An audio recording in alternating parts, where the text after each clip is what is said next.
They told you school was about knowledge. That education is your path to freedom, to power, to a better life. But what if it's not about learning at all? What if it's about learning to obey? Think about it.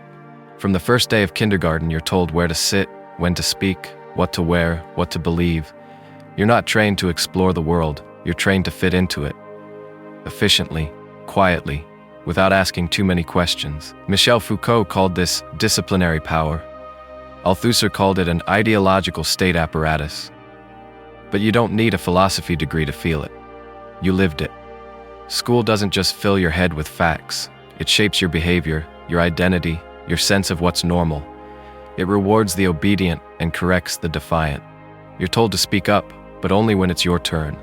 To think critically, but not about the system itself. So here's the question. When you sit in a classroom, are you learning how the world works, or how to work inside a world that doesn't want you to think too much? Let's pull back the curtain on the quiet machinery of modern education. The hidden architecture of discipline. Walk into a school and you'll see familiar things. A row of lockers, bells that ring like factory whistles, students moving in single-file lines, and a classroom where everyone faces forward, eyes on the teacher. It looks ordinary, structured, even comforting. But beneath that surface lies something more deliberate, something invisible, yet always present. Michel Foucault called it disciplinary power, a quiet, calculated force that shapes not just what we do, but how we think, move, sit, speak, and eventually who we believe we are. Unlike old-school punishment, which relied on spectacle, public shaming, beatings, humiliation, modern discipline is subtle. It doesn't scream, it whispers. It doesn't punish you loudly, it teaches you to punish yourself. And school is the perfect training ground for that. From the moment you step into the building, your time is no longer your own. Every moment is carved up, pre-labeled. Period 1, period 2, lunch, period 3. You don't decide when you're hungry, tired, curious, or inspired. The bell does. You get used to being scheduled, not just your tasks, but your feelings, your attention, your body. You're told where to sit and how to sit. Don't slouch, don't turn, don't rock the chair. You're taught to raise your hand to speak. Not because your thoughts are dangerous, but because control is more important than spontaneity. You're trained to wait. Wait for permission to talk, to move, to go to the bathroom. Over time, this isn't just a rule, it becomes a reflex. You start asking for permission to exist in spaces. You stop asking if the rules make sense. You start asking how to follow them better. And this is precisely the point. Foucault explained that modern institutions don't work by forcing us to behave. They work by making us internalize behavior. The most efficient form of control isn't when you're watched. It's when you believe you're being watched, even if no one's looking. Think of the school hallway, the cameras, the disciplinary slips, the eyes on me silence. You start managing yourself just in case. And eventually, you don't need the teacher to remind you to sit up. You do it automatically. Not for learning, but for approval, for safety, for belonging. But surveillance isn't just cameras or teachers patrolling the aisles. It's the gaze of the classroom itself. You're constantly evaluated. Your behavior, your punctuality, your neatness, your participation, everything is watched, noted, and scored.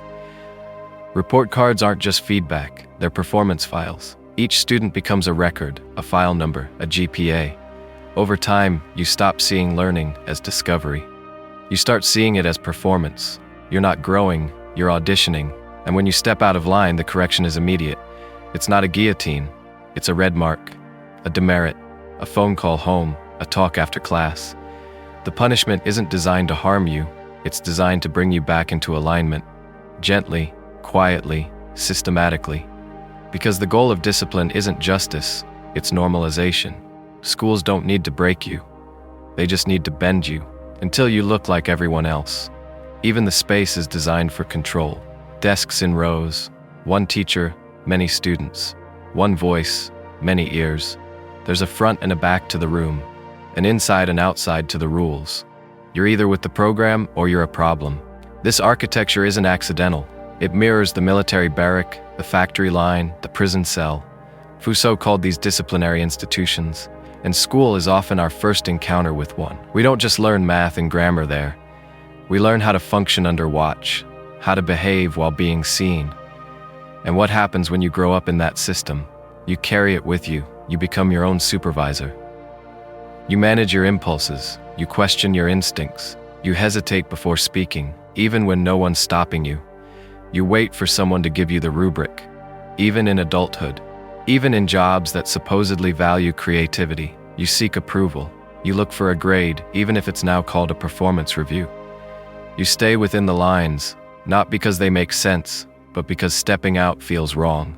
That's the genius of the disciplinary system. It doesn't end when school ends. It just becomes self-sustaining. And here's the cruel twist. The better you are at following the rules, the more you're praised, the more you're trusted. You're the good student, the mature one. You internalize discipline so perfectly that you start correcting others. You police noise in the hallway. You tattle on friends who break dress code. You take pride in being obedient, not because it's noble, but because it's been rewarded. And all of this is presented to us not as control, but as order, as professionalism, as preparation for the real world. But whose world are we preparing for? What kind of society thrives on citizens who follow every rule, even the senseless ones? Who sit still, wait their turn, memorize rather than challenge? Who mistake discipline for intelligence? Because make no mistake, that's what's being shaped. Not just knowledge, but subjectivity. Not just minds, but behaviors. And when someone resists, when a student questions the structure, disrupts the schedule, refuses to comply, they aren't seen as curious. They're seen as dangerous, disruptive, in need of intervention. But maybe, just maybe, they're the only ones still awake, still aware that something isn't quite right, still asking the forbidden question, why is it like this? That question, more than any test score, is the beginning of liberation. It's the first crack in the architecture of discipline. And once the crack appears, light starts to pour in. The ideological state apparatus in the classroom. Let's play a game. Imagine an institution that starts shaping your worldview before you can even tie your shoes. It tells you what's right, what's wrong, who's successful, what counts as intelligence, what failure looks like, and, most importantly, where you belong in the grand social machine. Now, would you call that education or indoctrination? Louis Althusser had a name for this, the ideological state apparatus, or ISA. Unlike the police or military, what he called repressive state apparatuses, which control you through force, the ideological ones control you through belief. They don't need to beat you, they just need to teach you. Not with fists, but with habits, stories, rituals. And for Althusser, the most powerful ISA wasn't the media, the church, or the family.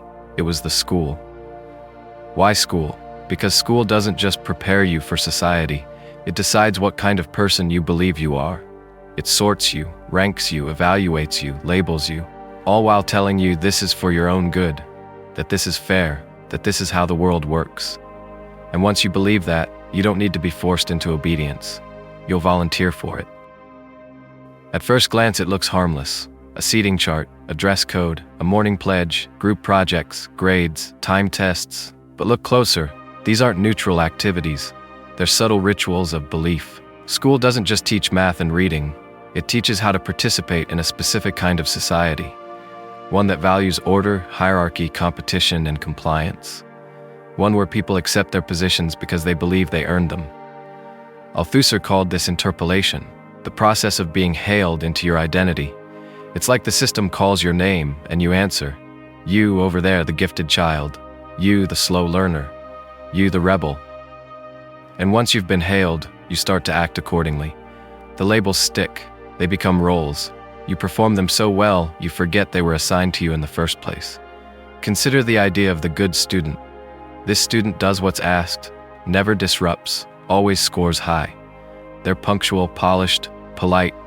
Society loves this student because this student will grow up to be a good employee, a responsible taxpayer, someone who fits the mold.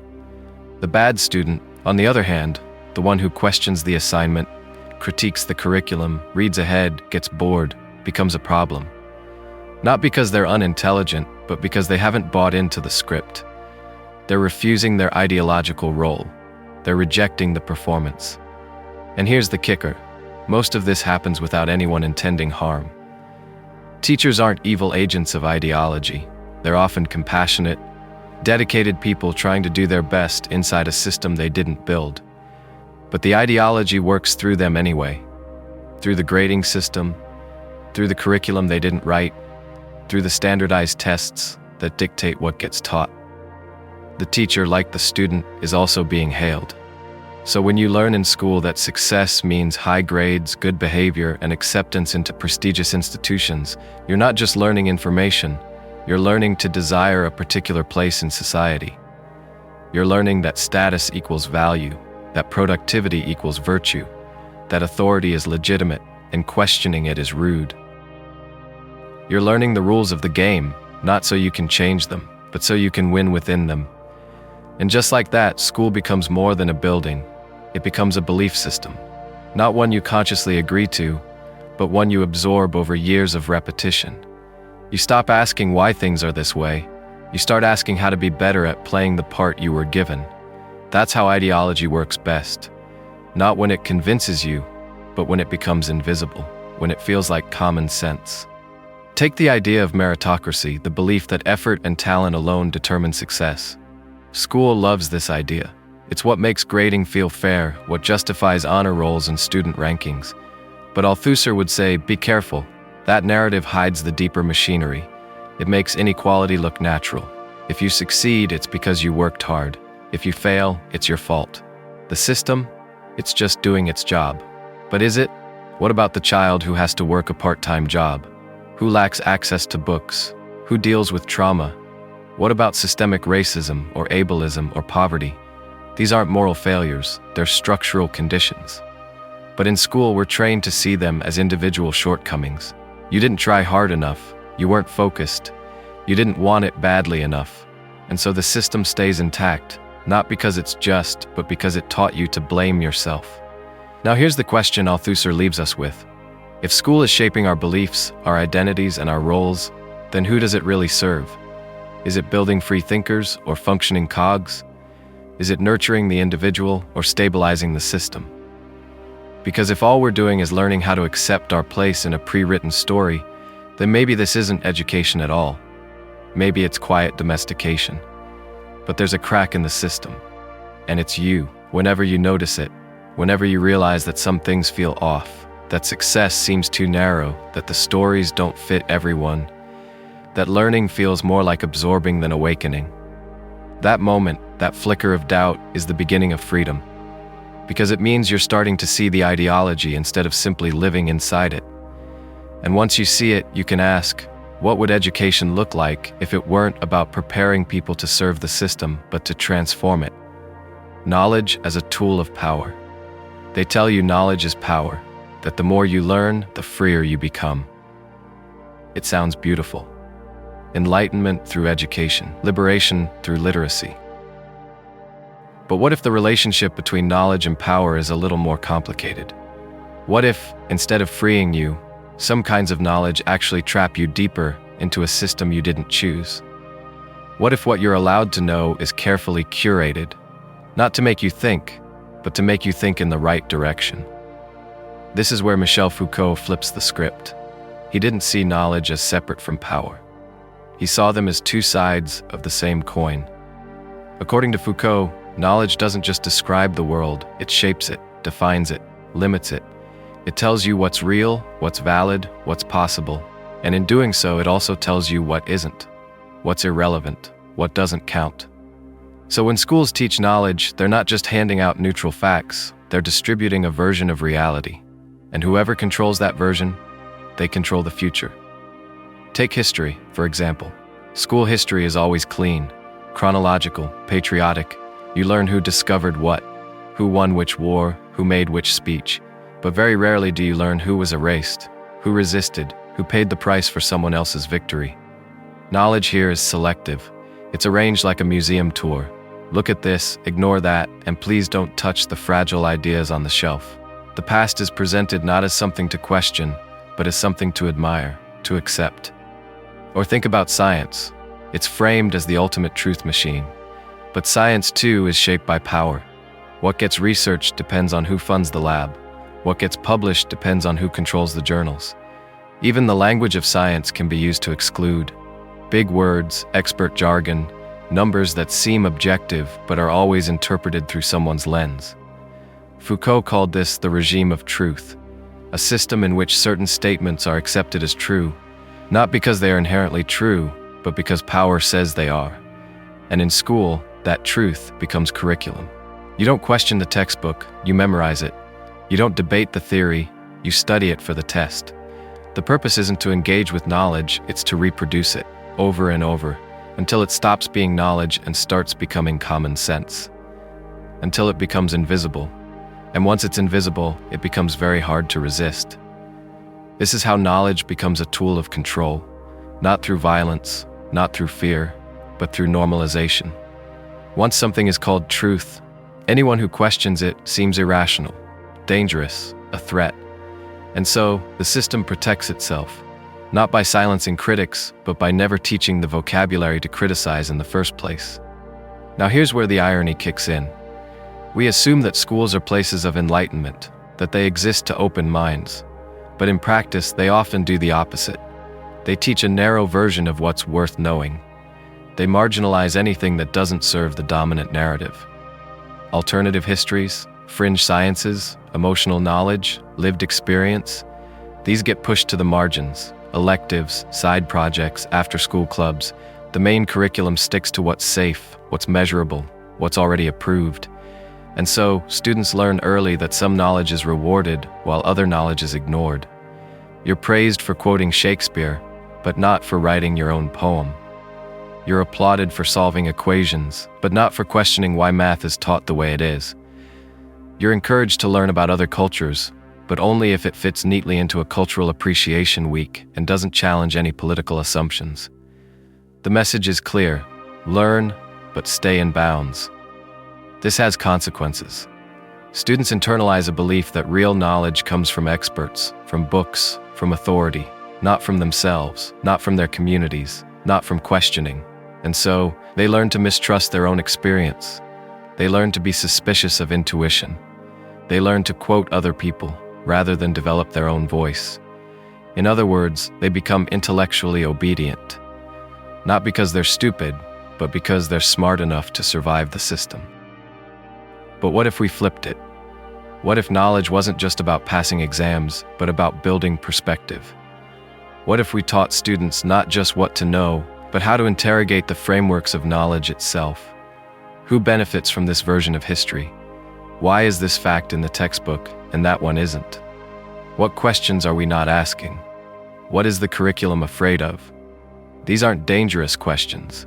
They're necessary ones, because without them we don't get education. We get indoctrination with better branding. Foucault wasn't saying we should abandon knowledge, only that we should be suspicious of how it's produced, packaged, and delivered. We should treat it not as a final destination, but as a terrain of power to navigate. A place to ask, who gets to speak, who gets to decide, and how do we make space for other ways of knowing? This isn't about rejecting truth, it's about rejecting monopoly. There's no single sacred narrative. There are many truths, many voices, many ways of seeing. Education, if it means anything, should teach us to see more, not less, to expand, not to shrink, to challenge the structure of what we've been told so that we can begin to imagine something beyond it. So yes, knowledge is power. But that's precisely why we should be careful with it. Because when knowledge becomes too orderly, too scripted, too protected from criticism, it stops being a light in the dark. It becomes another wall. From individual to subject. You enter school as a person, a curious, loud, messy, unpredictable little human, and slowly, without realizing it, you become something else. You become a student, a test taker, a punctual participant, a manageable body in a standardized chair. You become what the system needs you to be: measurable, predictable, classifiable. In the language of philosophy, you go from being an individual to being a subject. This shift sounds harmless, even technical, but it's deeply political. Because to be a subject isn't just to be a citizen or a participant, it's to be subjected to something. To power, to rules, to structures that define who you are, what you're worth, and how you should behave. Michel Foucault had a word for this process: subjectivation. It's how power gets under your skin, not by forcing you to conform, but by training you to think that you chose it. Let's break this down. A child is not born to raise their hand before speaking. to walk in straight lines, or to ask for permission to use the bathroom. These are not instincts, they are trained behaviors. And school is the first place where this training becomes formal. You're taught to monitor yourself, to sit still, to be quiet, to listen, to not interrupt, to wait your turn. The list goes on, and slowly you learn not just how to behave, but how to judge yourself. You know when you're being good or being bad. Even if no one says a word, you feel the line. And that's the point. You've internalized the discipline. Foucault argued that modern power isn't about brute force, it's about shaping souls. Power today doesn't need prisons or punishment, though those still exist. It needs mirrors, self-awareness, self-surveillance. You watch yourself, you compare, you correct. You start to think not in terms of what's right or wrong, but in terms of what's expected, what's rewarded, what looks good. And eventually your own sense of identity merges with your performance. You don't just act like a student, you become one. And that role is sticky, it follows you. Once you've been trained to be a good student, it becomes a template for your entire life. You show up on time, you don't question the meeting agenda, you take notes, you complete tasks efficiently, you stay in your lane, you become a productive adult, which often means a quiet one. You learn how to play roles, but not how to ask whether the role is worth playing. You learn to optimize, but not to reimagine. Meanwhile, those who don't fit into the student role are marked. The talkative child becomes a behavioral case. The bored genius becomes unmotivated. The sensitive soul becomes overly emotional. The restless mind becomes distracted. Labels fly fast. Interventions follow. But the goal is always the same. Bring them back into the subject role. Not because it's the best path for them, but because it's the only path the system recognizes. Althusser would call this interpolation, the process by which institutions call us into identities we didn't choose. School says, "You are a student," and you answer, "Yes, I am." You take on the name, you play the part, and in doing so, you become the thing the system can manage. You don't resist the machinery, you become part of it. This process also teaches you where you stand in the social order. Are you an honor student, a gifted kid, a troublemaker, a dropout? School hands out roles with incredible precision. It tells some students that they're leaders, others that they need extra help. It tracks, it separates, it assigns value. And all of this happens so early that by the time you're 18, many people already believe the story they've been told about themselves. Not because it's true, but because it was repeated enough. And here's where the control deepens. You believe it was your choice. You believe you're just not a math person, or that you're bad at writing, or that you never fit in. These aren't facts. They're results of social shaping. But when the shaping is subtle enough, it disappears into identity. You don't remember who you were before school told you who to be. This isn't just about the classroom. It's about society, because once you've been shaped into a subject, someone who accepts their assigned place, you carry that conditioning into adulthood. You become the kind of person who asks, "What's the right answer?" instead of, "What do I think?" You worry about whether you're doing it correctly, even when there are no rules. You wait for approval before taking a step. You shrink when you should speak. You follow the script, even when the story no longer fits your life. The tragedy here isn't just the loss of freedom, it's the loss of possibility. School as it exists today doesn't help you discover who you are. It tells you who you are. It trains you to stay within the version of yourself that's easiest to manage, assess, and rank. And the longer you stay in that role, the harder it becomes to imagine that you could be something else. But what if we didn't subject students to these identities? What if we gave them space to explore, to deviate, to change?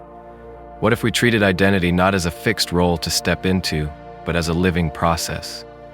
What if the classroom wasn't a place to assign names, but to unlearn them? That would be a different kind of education. One that doesn't aim to make you a better subject, but a freer person. One that doesn't sort you into categories, but helps you escape them. One that doesn't reward quiet conformity, but celebrates loud, messy becoming. Because you weren't born to be a subject, you were born to be a person. Reclaiming education as liberation. Let's imagine for just a moment that everything we've been told about education is wrong. Not in the obvious sense like correcting a fact in a textbook, but in the deeper structural sense. that the entire setup, the very bones of the system, was never built to liberate you. It was built to prepare you to fit, to behave, to repeat, to contribute, yes, but only in the ways that won't challenge too much, ask too much, or change too much. And now that we see it, really see it, what do? We reclaim it. Because education doesn't have to be this way.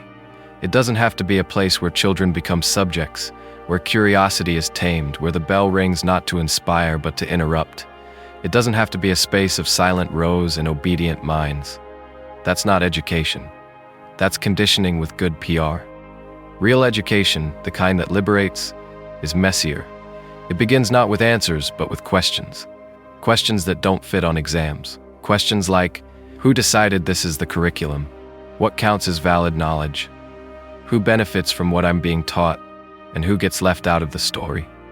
A liberatory education doesn't just fill you with facts, it gives you tools to examine the machinery. It doesn't just teach you history, it helps you recognize patterns of power. It doesn't just reward performance, it invites reflection. And it doesn't prepare you for a role in a pre-written play. It asks you if the script should be rewritten entirely. In a liberated classroom, the teacher isn't a gatekeeper. They're a guide, a co-thinker, someone willing to ask hard questions and not always have the answers.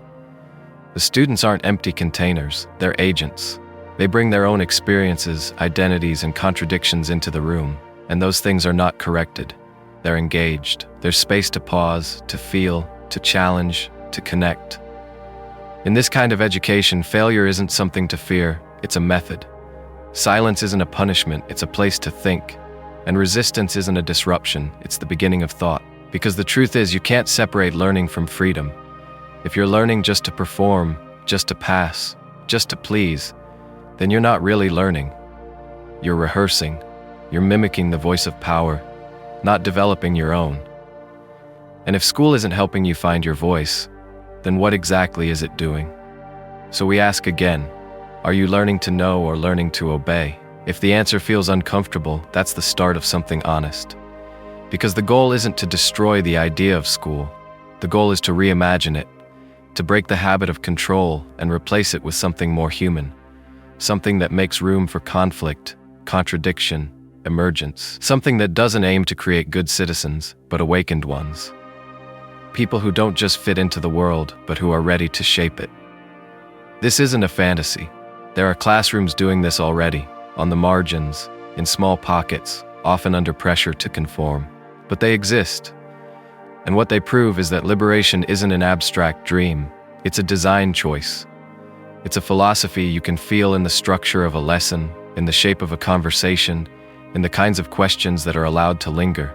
And you, whether you're a student, a teacher, or someone still recovering from the classroom, you can carry that philosophy too. You can question what you've been taught to accept. You can unlearn obedience. You can read outside the syllabus. You can build something freer in its place. Because real education doesn't create subjects, it creates people. So do you learn to know, or do you learn to obey? If we're being honest, for most of us, it's both. But the balance is broken. We've confused discipline with development. We've turned education into a quiet factory where children are stamped and sorted for usefulness, not awakened for consciousness. We say we want creativity, independence, critical thinking, but only as long as they stay within the margins of what's acceptable. Step too far outside, and the system corrects you, or ignores you, or diagnoses you. We don't just teach kids how to think, we teach them what's safe to think. But if we truly want to live in a free society, obedience cannot be the goal of education. Curiosity must be, imagination must be, dissent must be, because the future doesn't need more rule followers. It needs rule questioners, builders, reimaginers, people who see that the world isn't fixed and never was. That's the power Foucault was warning us about. When discipline becomes invisible, we stop realizing we're controlled. And that's when control works best. But awareness is the first break in the chain. So next time you hear the phrase good student, ask yourself, good at what and for whom? If this video made you rethink what education really is, share it with someone still stuck in the illusion. Leave a comment below. Were you trained to know or to obey? Don't forget to like, subscribe, and support this channel so we can keep asking the uncomfortable questions. Because true education doesn't end with a degree, it begins with the courage to see things differently.